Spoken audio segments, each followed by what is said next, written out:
வணக்கம். வாழ்க வளமுடன். பொதுவாக கொஞ்ச காலமாக இந்த பெண் சிசு கொலைங்கிறது அதிகமாக நம்ம கேள்விப்படுறதில்ல, மீடியாவிலையும் வர்றதில்ல.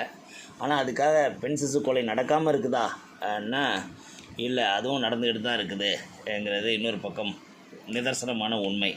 நம்மளுக்கு தெரியாமல் இருக்குது. ஏன்னா பெண் குழந்தைங்கிறது பல பேருக்கு இந்த காலகட்டங்களில் பிடிக்கிறதில்ல.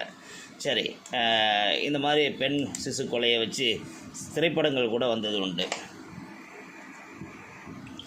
அப்படிப்பட்ட காலகட்டத்தில் வாழ்ந்துட்டுருக்குறோம். சரி, இப்படி பெண் சிசு கொலை தான் இருக்குதா, ஆண் சிசு கொலையெல்லாம் இல்லையான்னு ஒரு ஆராய்ச்சி பண்ணி பார்த்தோம்னா இருந்திருக்குது. பழங்காலத்தில் கிரேக்க நாட்டில் நடந்தது உண்டு.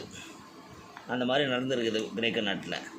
அப்படி ஸ்பார்ட்டா ராஜ்யத்தில் ஆண் குழந்தை பிறந்தவுடன் அரசு அதிகாரிகள் வந்து செக் பண்ணுவார்கள்.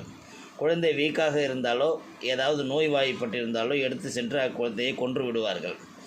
ஆண்களுடைய குவான்டிட்டி முக்கியமல்ல, குவாலிட்டி ரொம்ப முக்கியம் என்பது அவர்களின் குறிக்கோள். குவாலிட்டிங்கிறது வீரத்தில் மட்டும் இருப்பதாக அவர்கள் நம்பிக்கொண்டிருந்தார்கள். ஆண் குழந்தையோ பெண் குழந்தையோ எந்த சிசு கொலையிலும் ஒரு நாட்டின் சரித்திரத்தையே மாற்றக்கூடிய ஒரு பெரிய மேதை சாக அடிக்கப்பட்டிருக்கலாங்கிறது தான் உண்மை. ஏன்னா இந்த பெண் சிசு கொலையை பற்றி வர பாரதி ராஜாவோட படம் பார்த்திங்கன்னா தெரியும் உங்களுக்கு. ஒரு பெரிய மனுஷியாக வந்து நிற்பாங்க. அந்த மாதிரி இந்த கொலைகள் கண்டிப்பாக தவிர்க்கப்பட வேண்டும்.